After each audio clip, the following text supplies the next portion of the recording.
한 주간 잘 지내셨죠? 우리 옆 사람하고 그래도 인사 한번 합시다. 잘 오셨습니다. 인사 한번 하시죠. 네. 역사상 아주 탁월한 선지자가 출현한 시기를 보면 그 시대가 어느 때보다 암담한 때였다는 것을 알게 됩니다. 오늘 본문에 이렇게 등장하는 이 이스라엘의 상황은 정말 신앙적으로 참담한 시대, 그리고 정말 암담한 시대였습니다. 이 당시에 아합 왕이 이스라엘을 다스리고 있었는데, 아합 왕과 이세벨 여왕은 정말 하나님을 쉽게 무시하는 겁니다. 하나님의 말씀 대놓고 무시하고 하나님을 믿는 사람들을 다 잡아 죽였습니다. 이렇게 절망적인 시대일수록 능력 있는 종을 보내셔야 했던 것은 그 당시에 하나님의 비상조치라고 생각할 수밖에 없습니다. 만약 여러분이 아직 복음화되지 않는 여러분의 가정에서 홀로 예수 믿는 사람이라면 여러분이 하나님의 비상조치인 셈입니다. 나처럼 연약하고, 나처럼 부족하고, 나처럼 힘이 없고 역량도 없는 사람을 왜 홀로 예수 믿게 하셨는가 하면 여러분이 하나님의 비상수단이기 때문입니다. 그렇지 않고는 여러분의 가정을 복음화시킬 길이 없기 때문입니다. 여러분에게 하나님의 이 사명이 있음을 아시고 추석 연휴 기간 믿음의 길을, 신앙의 길을 열심히 잘 걸어가실 수 있기를 축복합니다. 엘리야 시대에 하나님은 갑자기 비를 거두어 가셨습니다. 온갖 우상을 막 이렇게 섞어서 그 우상이 하나님이다 이러면서 섬기면서 하나님을 우습게 여기고 도덕적으로 문란한 이스라엘 백성들을 보다 못한 하나님께서는 어느 날 갑자기 비를 거두어 가셨습니다. 그런데 이스라엘의 기근이 시작된 지 3년쯤 되었을 때 하나님께서는 엘리야 선지자에게 내가 비를 내리리라 약속을 하시는 겁니다. 비가 내린다는 것은 분명 좋은 일이긴 하지만 아직 이스라엘은 하나님 앞에 회개하고 있지 않았습니다. 열왕기상 8장 35절 36절에 보니 이런 말씀이 있습니다. 솔로몬이 이제 어느 날 성전을 지어놓고 낙성직을 하면서 하나님 앞에 드린 기도의 내용이 나오는데 그 기도의 내용이 이렇습니다. 만일 그들이 주께 범죄함으로 말미암아 하늘이 닫히고 비가 없어서 주께 벌을 받을 때 이곳을 향하여 기도하며 주의 이름을 찬양하고 그들의 죄에서 떠나거든, 이렇게 말. 그들의 죄에서 떠나거든 주는 하늘에서 들으사 주의 종들과 주의 백성 이스라엘의 죄를 사하시고 그들이 마땅히 행할 선한 길을 가르쳐 주시오며 주의 백성으로 기업으로 주신 주의 땅에 비를 내리시옵소서라는 솔로몬의 기도가 등장합니다. 솔로몬의 기도에서 보면 백성들이 어떻게 하고 회개하고 돌아와야 비로소 기근 문제가 해결되는 것입니다. 그러나 지금은 백성들이 아직 회개하지 않았습니다. 그리고 그 나라를 다스리는 아합 왕도 전혀 달라지지 않았습니다. 그런데도 하나님께서 이 땅에 비를 주신다 약속하신 것은 정말 감사한 일이죠. 하나님의 은혜입니다. 여러분, 우리나라의 비가 만약 일주일만 안 온다고 생각을 해보십시오. 한 달 동안 비가 안 온다고 생각해 보십시오. 1년 동안 정말 비 한 방울 이 나라에 떨어지지 않는다고 여러분 생각해 보십시오. 여러분 난리가 나지 않겠습니까? 무려 3년입니다. 3년. 그런데 하나님이 아직 이스라엘 백성들이 회개하고 아합 왕이 회개하고 돌아오지 않았는데 그럼에도 불구하고 하나님이 갑자기 이스라엘 땅에 비를 내리시겠다 선지자에게 약속을 하신 겁니다. 그러면 왜 하나님께서 갑자기 비를 주시겠다 약속하신 것입니까? 그래, 하나님은 원래 자비로우신 분이기 때문에 사랑이 많으시고 은혜가 많으신 분이시기 때문이라고 이렇게 우리는 간단히 생각할 수도 있겠지만 그 당시에 역사적 배경을 연구하는 구약 신학자들은 그 이유를 알기 위해서 오랫동안 연구하고 그리고 한 가지 납득할 만한 사실을 발견하게 됩니다. 그 당시에 이스라엘에는 아합 왕의 핍박을 피해서 예수 믿는 사람, 하나님 믿는 사람들을 무조건 잡아다가 다 죽이니까 이 왕의 핍박을 피해서 믿음을 지키기 위해 굴 속에 숨어서 고생하는 소수의 무리들이 그 당시에 있었다고 합니다. 그들은 굴 속에 숨어 살았던 선지자 100명을 비롯하여 엘리야 선지자에게 소속된 선지학교 학생들과 그의 가족들이었습니다. 오늘날로 말하면 신학생들이죠. 시대가 혼탁하다 보니 하나님을 향하여 올바른 믿음으로 살려고 하던 이들은 그 당시에 기득권을 갖기가 힘들었고, 그러다 보니까 변방에 뒤에 있다 보니까 대부분 생활이 가난했습니다. 그런데 하늘의 비마저 내리지 않다 보니 이들의 도피 생활, 피난 생활은 2배, 3배, 10배, 20배로 더 힘들었던 것입니다. 하나님께서 이들을 불쌍히 여기셨다는 것이 구약 신학자들의 공통적인 발견입니다. 하나님께서는 그 당시 핍박당하고 있던 소수의 믿음을 지키려고 했던 경건한 자들을 하나님이 친히 보호해 주시기 위해서 온 이스라엘 땅에 하나님의 때가 되지 않았음에도 불구하고 그들 때문에 온 이스라엘 땅에 하나님이 비를 내리셨다라는 이야기입니다. 하나님께서는 우상을 숭배하는 이스라엘 전체에 대한 심판보다도 소수의 경건한 자들의 생명을 더 소중히 여기시는 하나님이시다라는 이야기입니다. 여러분, 마태복음 13장에도 보면 원수 마귀가 곡식 가운데 가라지를 이렇게 덧뿌리고 갑니다. 그러자 종들이 와서 주인에게 물어봅니다. 주인님, 우리가 가서 저 가라지를 뽑아내기를 원하십니까? 그때 주인이 이렇게 대답을 합니다. 아니다, 가만두어라. 가라지를 뽑다가 곡식까지 뽑힐까 염려되노라 라고 말합니다. 여러분, 하나님께는 예수 믿지 않는 죄 짓는 이 나라의 모든 불신자들을 심판하시는 일보다 진실로 예수 믿기 위해 오늘도 최선을 다하는 소수의 경건한 사람들, 소수의 믿음 있는 사람들을 하나님이 지켜보호해 주시고 그들이 넘어지는 것을 하나님은 더 심각하게 생각하시는 하나님이시다라는 이야기입니다. 하나님께서는 오늘도 우리들의 행복이 더 중요하시다라는 이야기입니다. 그러므로 하나님께서는 당신의 소중한 자녀들을 지키기 위해서 용서의 시기를 이렇게 앞당기기도 하시고 비를 내리기도 하시며 하나님의 사람들을 보내기도 하시는 하나님이심을 기억하라는 이야기입니다. 여러분을 위해 하나님은 무엇인지 하실 수 있는 전능하신 하나님이심을 기억하시고 그 하나님 때문에 위로를 받는 여러분들이 되시기를 축원합니다. 오늘 본문 41절, 42절, 43절을 천천히 읽겠습니다. 41절에서 43절까지를 읽습니다. 엘리야가 아합에게 이르되 올라가서 먹고 마시소서, 큰 빗소리가 있나이다. 아합이 먹고 마시러 올라가니라. 엘리야가 갈멜산 꼭대기로 올라가서 땅에 엎그러 엎드려 그의 얼굴을 무릎 사이에 넣고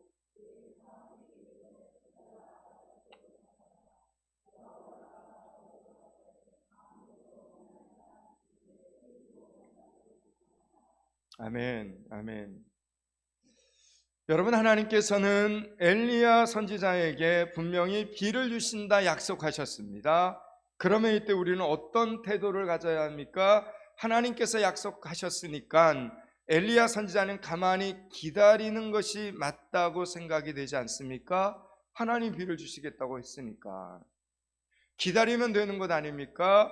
그런데 그는 오늘 우리가 읽은 이 말씀을 보니까 왜 산꼭대기까지 올라가서 무려 7번이나 확인을 거듭하면서 엎드려서 기도하고 있는 엘리야 선지자의 모습을 우리는 발견할 수 있습니다. 마치 하나님께서 약속을 안 지키실까봐 너무 불안해서 하나님의 약속을 확인하고 또 확인하면서 하나님께 때를 막 쓰는 것 같은 그런 인상이 드는 본문입니다.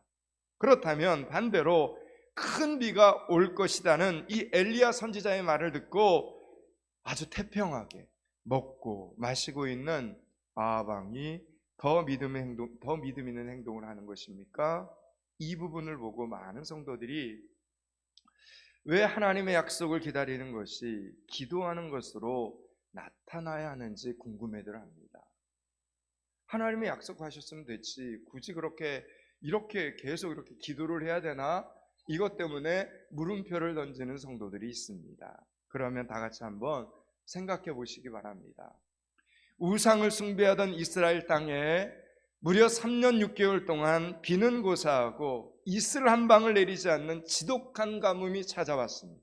그리고 그 가뭄을 내리신 분이 바로 하나님이시라는 징표로 엘리야가 쌓아 올린 그 예배의 제단에 하늘에서 불이 내려졌습니다. 뜨거운 땅에 떨어진 하나님의 불은 제단의 모든 재물을 태워버렸습니다. 그로 인하여 우상 숭배자 850명을 처단하는 어마어마한 심판이 일어났습니다.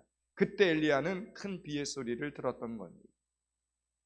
지금 이스라엘 땅에는 구름 한 점 없이 강렬한 태양이 내리치고 있었고 하나님의 불심판까지 떨어져서 온 이스라엘 나라가 타는 듯한 열기에 사로잡혀 있는 그때 엘리야 선지자는 큰 비의 소리를 들었습니다. 그런데 엘리야 선지자가 들은 이 소리는 사운드가 아니라 보이스였습니다. 요즘 인터넷에서 보면 뽀드득 뽀드득 이렇게 눈을 밟는 이런 소리나 지붕 위에 빗방울이 떨어지는 소리를 백색 소음이라고 하는데 엘리야가 들은 소리는 그런 사운드가 아니라 보이스였습니다. 보이스는 목소리라는 뜻입니다. 그렇다면 엘리야 선지자가 들은 큰 비의 소리는 장대비가 쏟아지기 시작하는 빗방울 소리가 아니라 바로 하나님의 음성이었다는 것입니다. 하루 사이에 이 모든 일이 벌어졌습니다.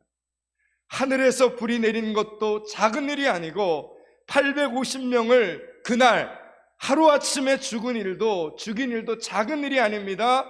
그들은 비록 우상 숭배자들이었지만 그들 중에는 얼굴도 알고 이름도 알던 사람들이 있었습니다.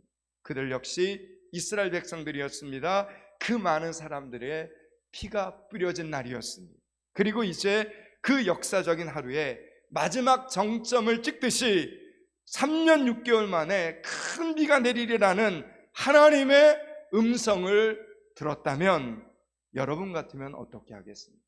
이 상황 속에서 하나님의 음성이 내게 들려온 겁니다. 그러면 여러분 같으면 어떻게 행동을 하시겠습니까? 여러분, 정상적인 믿음을 가진 사람이라면 도저히 태평하게 앉아서 먹고 마실 수는 없는 것입니다. 이 역사적인 심판과 회복의 선언 앞에서 좀 더 내 자신을 돌아보고 지금까지 했던 생각나는 죄라는 죄는 다 회개하고 자복해야 되는 것, 여러분 이런 순서가 너무나 당연한 반응 아닙니까?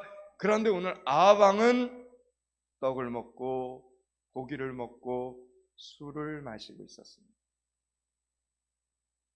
한 나라를 책임지고 있는 지도자라는 사람이 지금 이 두렵고 중대하고 역사적인 날에 아무 일도 없는 날과 똑같이 여러분 밥상 앞에 앉아 있을 수 있는 것입니까? 술상 앞에 앉아 있을 수 있는 것입니까? 아니 지금 사람이 850명이나 죽어간 날인데 어떻게 일개 나라의 왕이라는 사람이 아무렇지도 않을 수 있다는 것입니다. 어떤 사람은 말하기를 엘리야 선지자가 먹고 마시라 했으니까 그대로 한 것이라고 아합 편을 들지만 여러분 평소에는 엘리야 선지자가 아무리 선한 말을 해도 아합 왕은 귓등으로도 듣지 않았습니다. 그런데 이날 갑자기 엘리야 선지자의 말에 그대로 순종한 것입니까? 아니요. 아합 왕에게 이날 있었던 일은 아무 일도 아니었습니다. 하늘에서 불이 내렸든지 850명의 사람이 죽든지 엘리야 선지자의 말대로 비가 오면 좋고 비가 오지 않으면 엘리야 선지자 탓을 하면 되니까 구경할 것 다 했으니 가서 먹고 마시고 일상으로 그냥 돌아가 버린 것입니다. 그 증거가 바로 이후에 아합 왕의 언행심사가 하나도 변하지 않은 것을 통해서 우리는 알 수 있게 되는 겁니다. 여러분 정상적인 사람은요 놀랄 일에는 놀라야 합니다. 슬픈 일에는 슬퍼해야 하고 기쁜 일에는 감사해야 합니다. 잘못했으면 사과해야 하고 죄를 지었으면 두렵고 떨리는 마음으로 그 죄값을 치르는 삶을 살아야 합니다. 이게 정상적인 사람들의 모습입니다. 하나님께서 살아계신 것을 지금 이렇게 체험했다면 하나님 앞에 회개하고 돌아와 다시는 우상 앞에 절하는 인생이 아니라 하나님 앞에 예비하는 삶을 살아야 합니다. 그것이 정상적인 사람의 모습이다라는 이야기입니다. 여러분, 지금 배가 고프기는 엘리야 선지자도 마찬가지입니다. 엘리야도 이날 하루 종일 아무것도 먹지를 못했습니다. 그러나 지금 그것이 중요하지 않았습니다. 여러분, 밥은 언제라도 먹어도 되지만 지금은 밥보다도 더 중요한 하나님을 만날 때였기 때문이라는 겁니다. 사랑하는 여러분, 오늘 본문에 등장하는 아하방처럼 살지 마시기 바랍니다. 죽었다 살아났으면 그동안 잘못했던 이웃들과 사과할 줄도 알아야 하고 1만 달란트를 탕감받았으면 100데나리온 빚진 사람에게 자비를 베풀 줄도 알아야 합니다. 하나님의 심판을 경험하고 하나님의 큰 은혜를 경험했으면서도 아무 일도 없었던 것처럼 여러분, 그렇게 살면 안 됩니다. 왕이면서도 아하방, 그는 정말 어린아이였습니다. 그렇습니다. 여러분, 우리 인생에서 오늘 무엇이 중요하고 무엇을 해야 할 때인지 모르는 그런 여러분 한심스러운 사람이 되어서는 안 됩니다. 아하방이 그랬다는 겁니다. 어떤 분들은 생각하기를 그러면 믿음에 있어서 먹고 사는 것은 하찮은 것이냐라고 질문을 하기도 합니다. 아닙니다. 우리 일상은 항상 중요합니다. 엘리야 선지자는 하루 종일 아무것도 먹지 못한 아하방을 위하여 그의 식사를 신경 쓰고 있었습니다. 하나님께서 이스라엘 땅에 오늘 심판을 그치고 비를 내리시는 가장 큰 이유는 배고파하는 하나님의 사람들 때문이었습니다. 지금 여기서 중요한 것은 밥 먹는 일이 더 중요하냐, 회개하는 일이 더 중요하냐를 따지는 것이 아닙니다. 하나님이 살아계시는데, 하나님이 말씀하시는데 어떻게 아무 일도 없는 사람처럼 사느냐는 것입니다. 하나님을 만났는데 어떻게 하나님이 없는 사람처럼 살고 있느냐는 것입니다. 하나님이 나를 바라보고 계시는데 왜 너는 사람만 바라보고 사람들만 두려워하면서 그렇게 사느냐라는 것입니다. 하나님께서는 우리 일상을 여전히 살펴주고 계심을 여러분 믿으시기 바랍니다. 마치 아버지가 아들의 집을 살펴주듯, 어머니가 딸의 옷을 살펴주듯 하나님은 우리의 일상을 살펴보시고 준비해 주시는 아버지 하나님이십니다. 여러분, 그러므로 하나님의 자녀들은 어떻게 됩니까? 기도해야 돼요. 영혼 구원을 위해서도 기도하고 일상의 필요를 위해서도 열심히 기도하실 수 있기를 바랍니다. 다하라 요네코라는 일본 여성이 있었습니다. 그녀는 왜 그랬는지 모르지만 고등학교 시절에 스스로 목숨을 끊으려고 달려오는 기차에 몸을 던졌습니다. 그 결과 두 다리가 잘리고 왼팔은 달아나고 오른팔만 남았는데 그것도 손가락 2개는 사라져 버렸습니다. 너무나 절망적인 모습으로 살아남은 겁니다. 죽음마저 자기 뜻대로 되지 않고 극도의 절망감 속에서 몸부림치는 나날이 계속되었습니다. 그러던 어느 날 문병을 왔던 신학생으로부터 하나님의 복음을 듣고 구원을 받게 됩니다. 그리고 그 청년과 사랑을 하게 됩니다. 자신의 처지 때문에 많이 망설였던 요네코는 기도 끝에 하나님께서 맺어주신 사랑이라는 사실을 깨닫고 순종하는 마음으로 그와 결혼을 합니다. 그 후에 세계 여러 곳을 다니면서 위로와 용기가 필요한 사람들에게 간증을 하면서 하나님의 복음을 전하면서 살았습니다. 그녀가 책을 한 권 썼는데 다하라 요네코 여사가 쓴 책의 제목이 여러분 무엇인지 아십니까? 그 책의 제목은 산다는 것이 황홀하다입니다. 산다는 것이 황홀하다. 아니, 지금 두 다리가 없어서 의족에 의지하여 걷고 왼쪽 발은 달아나서 없고 한쪽 손마저 손가락이 3개뿐인 이 여인이 산다는 것이 황홀하다니 어떻게 그럴 수가 있는 것입니까? 우리는 사지가 멀쩡해도 때로는 사는 것이 지겨울 때가 있지 않습니까? 그녀의 책 내용 중에 감자와의 싸움 이야기가 등장합니다. 오늘 본문의 제목이기도 하죠. 그녀가 주부가 되어서 음식을 준비할 때의 일입니다. 감자 껍질을 벗기려고 하는데 손가락 3개로 감자 껍질을 벗기는 일은 너무나 어려웠습니다. 그런 그녀를 조롱이라도 하듯이 감자는 떼굴떼굴 굴러다니면서 손질이 되지 않았습니다. 요네코는 필사적으로 식칼을 들고 감자를 따라다닙니다. 그래도 뜻대로 되지 않자 점점 초조해지면서 급기야 그녀에게 무서운 절망감이 덮쳐왔습니다. 도대체 내가 왜 이렇게 살아야 하는가? 라는 부정적인 생각이 그녀에게 찾아왔습니다. 그러나 그녀는 예수 믿는 사람이었습니다. 예수 믿는 사람이었기에 그 순간 마음을 가다듬고 하나님을 생각을 합니다. 하나님의 말씀을 생각합니다. 그리고 하나님께 부르짖기 시작을 합니다. 하나님 아버지, 하나님께서 저 같은 인생도 자녀 삼아 주셔서 감사합니다. 저 같은 인생도 사랑을 하며 결혼까지 할 수 있게 해주셔서 감사합니다. 저의 가정은 하나님께서 주신 선물임을 믿습니다. 이제 저의 남편은 얼마 있지 않아 저녁 식사를 하러 올 것입니다. 그렇지만 저는 저녁 반찬으로 사용할 이 감자를 깎을 수가 없습니다. 하나님께서는 저의 이 연약함, 저의 이 처량함을 무엇 하나 빼놓지 않고 다 아시오니 어떻게든 할 수 있는 방법을 주시옵소서. 하나님의 방법을 저에게 가르쳐 주시옵소서. 이 감자를 깎을 수 있도록 도와주시옵소서 기도를 했습니다. 이렇게 기도를 끝낸 후에 그녀는 눈을 감고 하나님의 손길을 기다립니다. 그런데 시간의 흐름 속에서 초조하던 그녀의 마음속에 평안이 이렇게 찾아오더니 갑자기 희한한 아이디어가 떠올랐습니다. 그녀는 얼른 감자 하나를 씻어서 도마 위에 올려놓고 감자의 반을 딱 잘랐어요. 감자를 둘로 나누니까 감자가 도마 위에 얌전하게 있는 것입니다. 그래서 윗부분부터 살살 벗기니까 아니 이 감자 껍질 벗기는 문제가 순간 금방 해결되는 것입니다. 요네코의 기도가 응답을 받은 것입니다.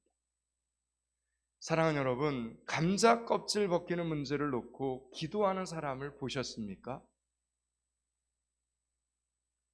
하나님은 이렇게 사소하게 생각되는 기도까지도 응답해 주시는 하나님이십니다. 지극히 작은 문제에서부터 큰 문제에 이르기까지 얼마든지 응답해 주신다 약속하신 그 하나님께 기도하실 수 있기를 바랍니다.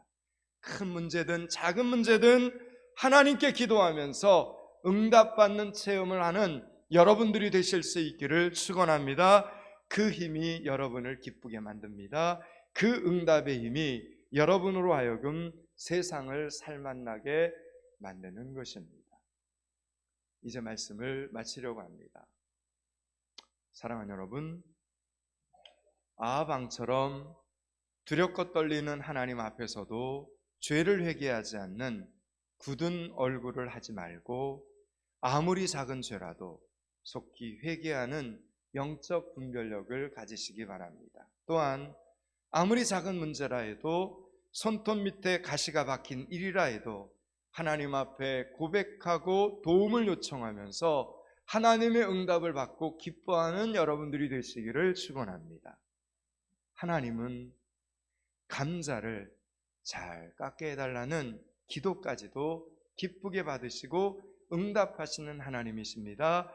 그렇게 큰 일이든 작은 일이든 하나님께 응답받는 그 기쁨 때문에 위로가 되고 힘이 나고 소망이 있는 인생이 될 수 있기를 주님의 이름으로 축원합니다. 기도하겠습니다. 하나님, 이번 한 주간도 큰 일이든 작은 일이든 기도부터 하는 성도들이 되게 하여 주시옵소서. 가족 구원을 위해서도 기도하고 일상의 필요를 위해서도 기도하는 성도들이 되게 하여 주시옵소서. 기도하고 응답받는 기쁨 때문에 은혜가 넘치는 소망이 넘치는 성도의 삶을 살아가게 하여 주시옵소서. 예수 그리스도 이름을 받들어 기도드리옵나이다. 아멘.